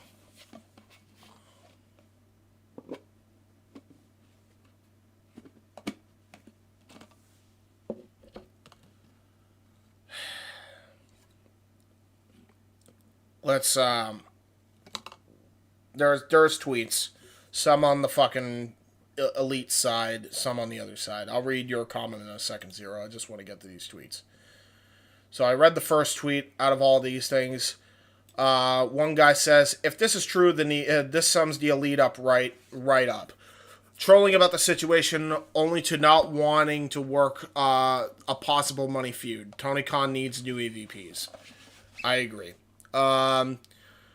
Some girl named Crystal, I'm not going to shout out her username, but she says, day one, Punk said to see him if there was a problem. A problem occurred on a public forum. The EVPs, which our management brought legal and HR to talk to him because of the open door policy, but they ended up punched and bit. How do you make that mental leap for the elite being Ron? You know how I make that mental leap, as you fucking call it? Because there is a fucking dog fucking with missing teeth. Which means even if they did bring legal and HR, they broke a fucking rule by kicking the fucking door when it was closed and injuring a fucking dog.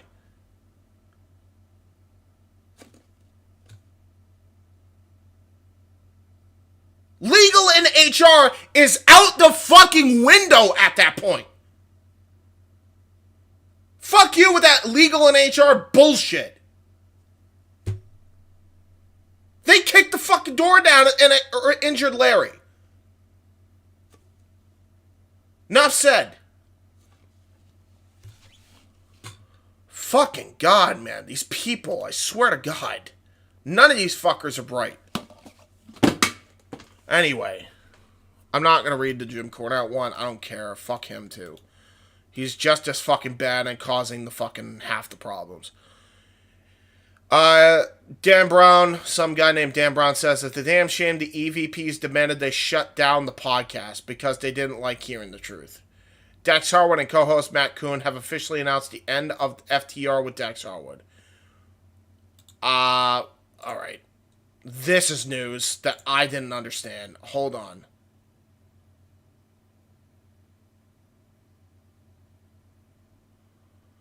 Wow. Okay. Well, it doesn't seem like it was a elite decision because he's been keeping this going for the longest fucking time.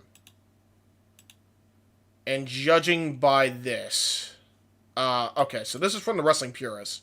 So this just came out, like, not too long ago. I'm going to read this article. Because this is a new thing here. So, FTR announced the end of his FTR podcast. In the summer of last year, Dax Harwood began releasing episodes of his podcast, FTR with Dax Harwood, in which he gave his thoughts on the current landscape of professional wrestling. The star began his show alongside Matt Kuhn, and they were never shy of giving their honest opinions and what was on their minds, including around topics such as CM Punk's AEW controversies, which, with discussions ongoing for a return, could have potentially furthered tension between the two sides. Now, in the latest installment of the show called Anxiety, Dax has revealed that the show is coming to an end. The current AEW Tag Team Champion talked through his vision for the podcast when he first started and how it feels this hasn't been achieved. So this is a Dax Harwood decision. I don't know why this guy is saying that this is a fucking elite decision. Hang on, because I fucking lost my straw to my cup, and that's more important right now. I don't give a fuck. I'm sick of having to cover this every fucking day of every goddamn hour. I don't know where this fucking straw went, I guess. Whatever. Oh, there it is. Cool. Put it in there for now, because I gotta wash dishes anyway after this. Anyway. He said, and I quote, "When we were starting this podcast, we just wanted to do good for wrestling. I was looking forward to, and I still did, looking forward to bringing my thoughts on psychology and ring action, what I thought was good wrestling, my love for Bret Hart, and break down some of the things that we had done in our careers and some of our biggest moments. Never in a million years, I knew that we probably would ruffle a few feathers. I know that I can." Dax continued by addressing how some of his statements made on the show were misinterpreted and misunderstood by fans online, revealing that he unfortunately received many hateful messages because of it and didn't feel he could continue the podcast if it brought that kind of response on him. Which, by the fucking way, that's a constant fucking problem in this space, too. I'm going to be talking more about this on the Jay Hebert side of things. I'm going to be doing that podcast. I tried to record it yesterday and then I fucked it up. So I'm just going to try to re-record it tomorrow. But I am going to be going more in depth with that very fucking thing here. So I guess I'll be reading this article after the fact. By the way, this article comes from Wrestling Purist, written by Louis Laws Cole. So yeah, he says, "The only thing I should apologize for is how the journalists and the news sites took a section of something I said and made it seem like I was such a bad human being. Oh boy, does that fucking happen in this fucking industry. I'm so sick of that shit happening. I want to apologize not only to my fans, I want to apologize to the... fuck off. I want to apologize to the people who already didn't like me and fans of, for example, the Young Bucks and Kenny Omega, fans of MJF or anybody else who I may have upset. I want to apologize to them because I never wanted you to hate me so much that you would say some of the things you said to me. Going into this podcast, I never thought that would happen, and I hate that it happened. Again, I thought that I was way more mentally tough than I am, but I admit that I am not, and I don't think I can handle some of the things that are said. I also don't know if I want my daughter 10 years from now to read some of the things that are said about me. But ultimately, we all want to do good for wrestling, and I don't think this podcast, as much as we tried, as hard as we tried, I don't think this podcast will reflect that for whatever reason. He has admitted that the podcast severely impacted his mental health as well as his knock-on effects of other members of the roster, and therefore believes that the time is right to bring the podcast to a close. As always, we aim to provide updates on Dax Harwood and his future plans as we hear more. That's fucked. That came out 7 hours ago, by the way, just to put that in perspective. Like that, there was a whole article written about it 5 hours ago. I really don't blame him.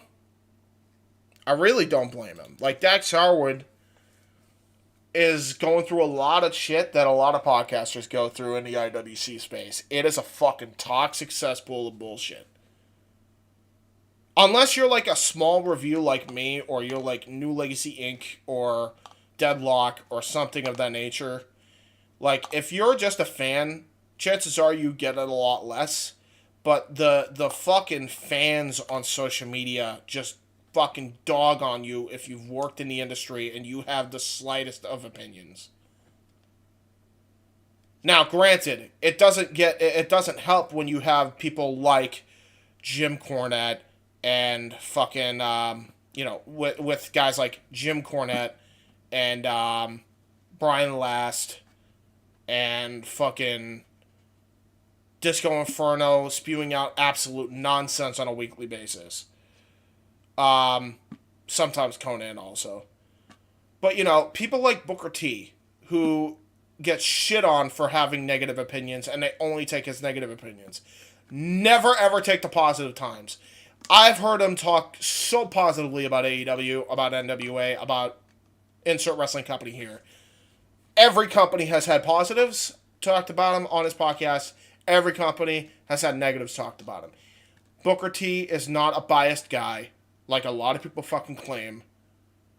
And it's really sad that people say that about him. I'm not a fucking fan of that at all. And now Dax Harwood's going through the same shit. And you know what? I've listened to his podcast. They're not that fucking bad. He was very fucking good. He's even fucking straight up said he doesn't agree with everything that Cornette says all the time. But he doesn't agree with the Elite either. That doesn't mean he doesn't fucking respect them.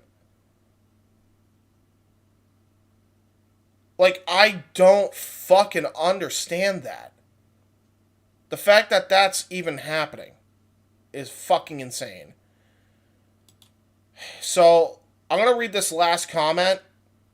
And if it's Vince McMahon, man, ironically enough. But this fucking tweet, ironically, does ring very fucking true. It's a meme account. But Brett and Sean, Vince and Hulk, Dynamite and Jacques Rougeau, Matt Hardy and Edge, and dozens of others could set aside personal issues for business over fans or over far worse situations. But Tony Khan has to literally split the roster and TV shows because the EVPs and their friends are pussies, pal. Yeah. It's a really fucking big mess. 0 comments, and I'll get to your comment now, 0. The fact that they're splitting the roster because of CM Punk is very telling. It's like you're trying to make one person feel comfortable while everyone else has to feel the change and get frustrated over it. Yeah, and ultimately, here's my thought process, right?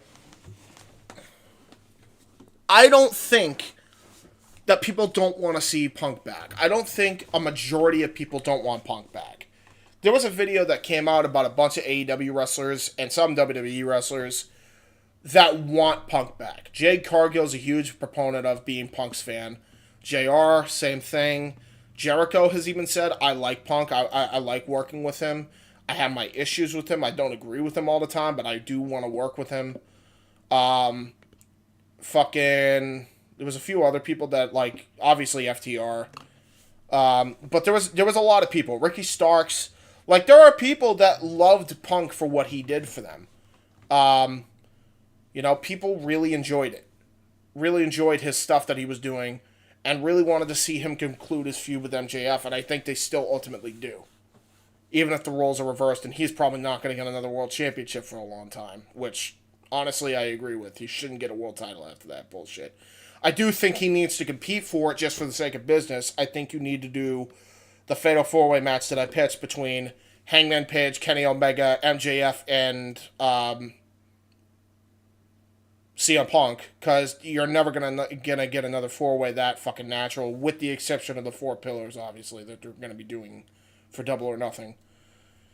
But that's like the biggest that's the biggest match you could put on the main event of All In for Wembley Stadium. That's gonna sell out that fucking stadium, because you're blending not only reality and the real situations that happen between Punk and the Elite, but you're also blending in the reality that they built on screen with Hangman and Omega and MJF and Punk.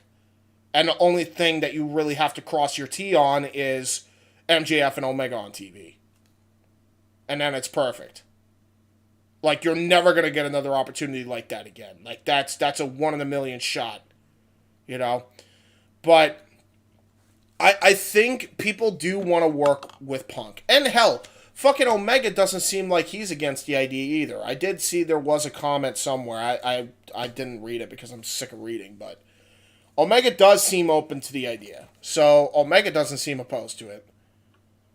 It does sound like it's the Elite, Hangman, Cutler, probably some of the Dark Order guys. I assume Scott Colton.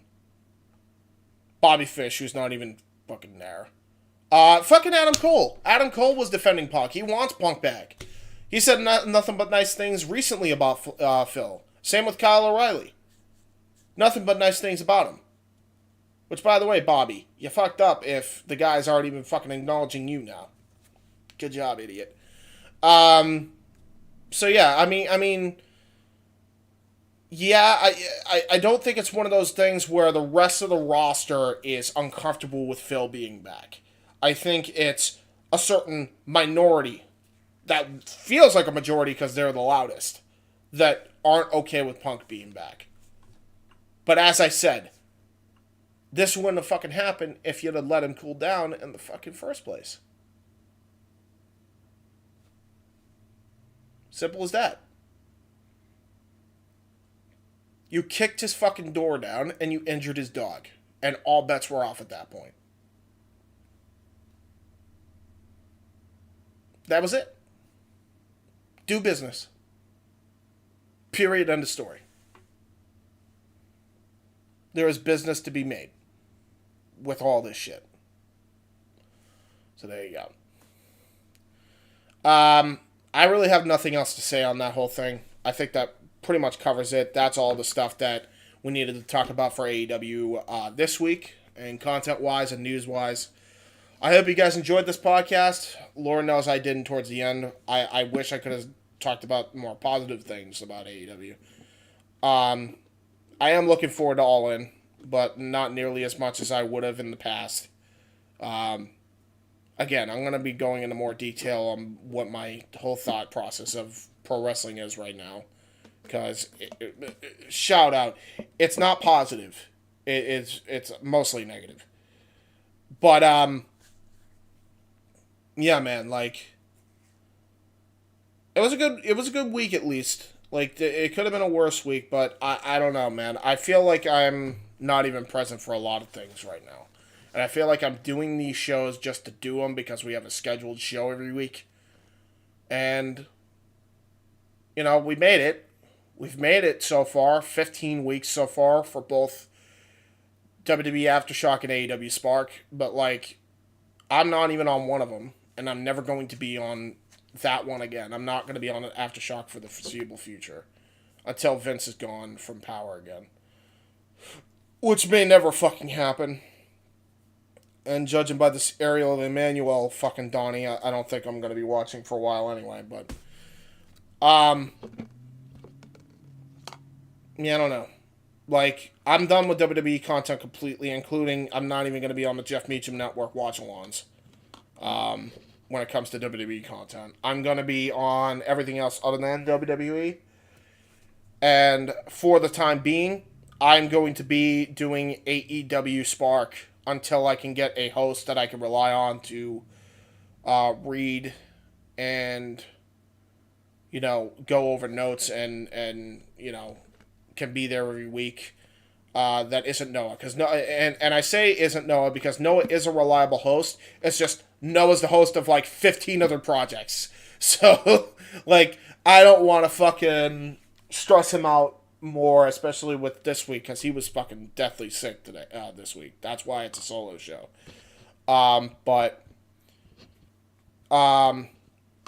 Invitation's open for anybody that wants to be at least a co-host of Spark, so that way, if I need to host an episode of Spark, you could be on this week.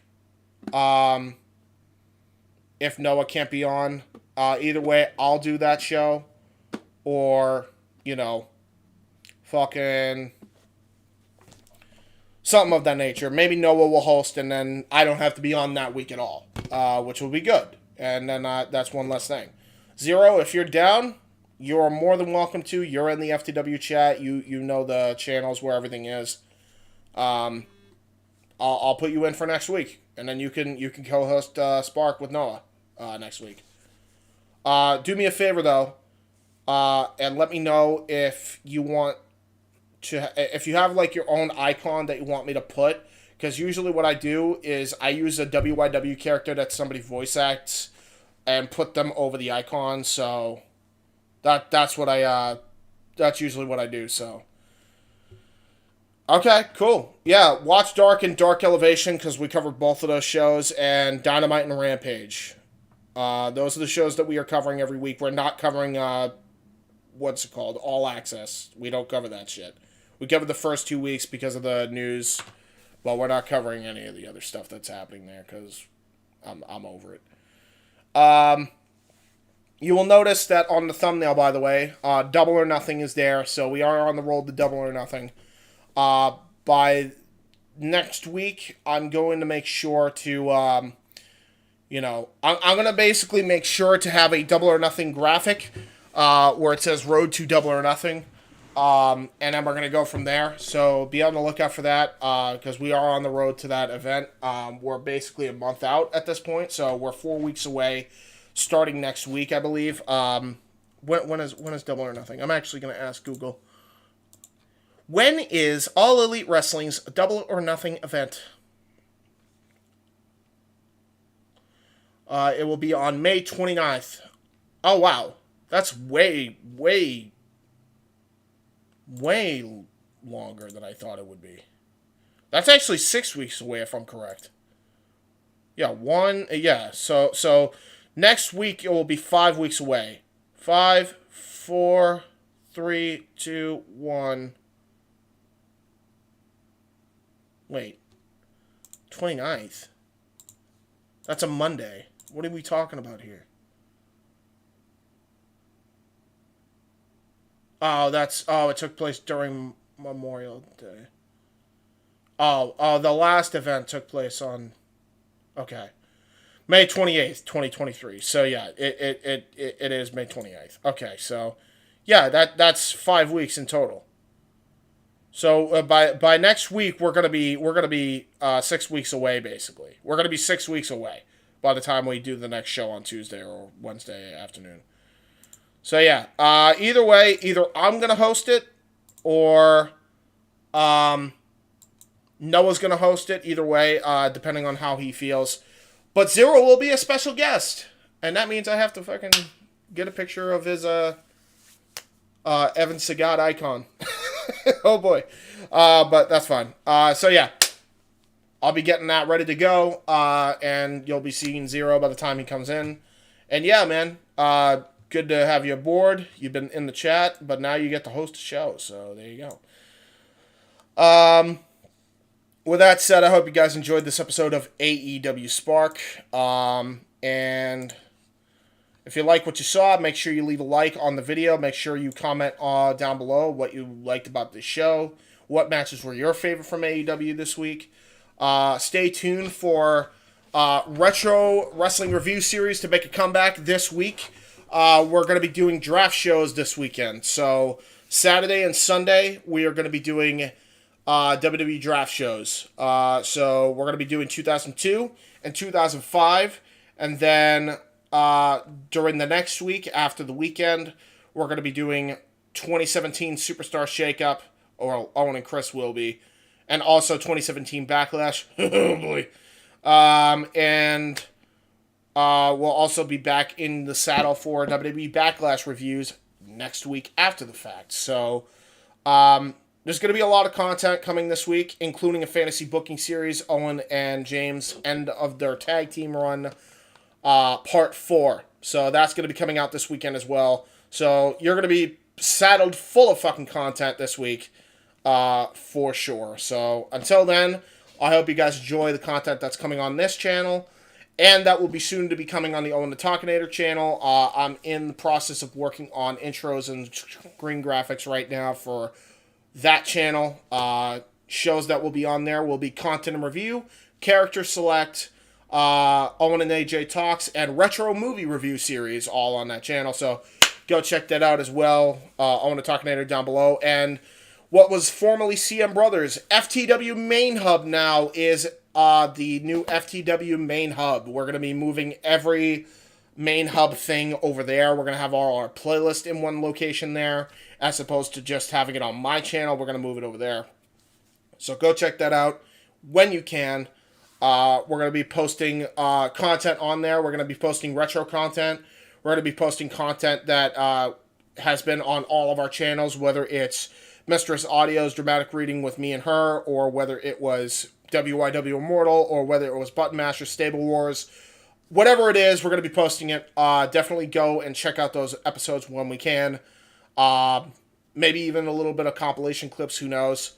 I think those could be funny, depending on if I can get them done. But yeah. With that being said, I hope you guys enjoyed this. And until next time, we will see you for the next edition of AEW Spark. As Noah says, just enjoy life and enjoy wrestling as much as you can, and always protect your mentality, for we are AEW. See you next time, folks. Podcast has concluded. Be sure to check out more group discussion as far as AEW content is concerned, and check out more content from For the Win Productions.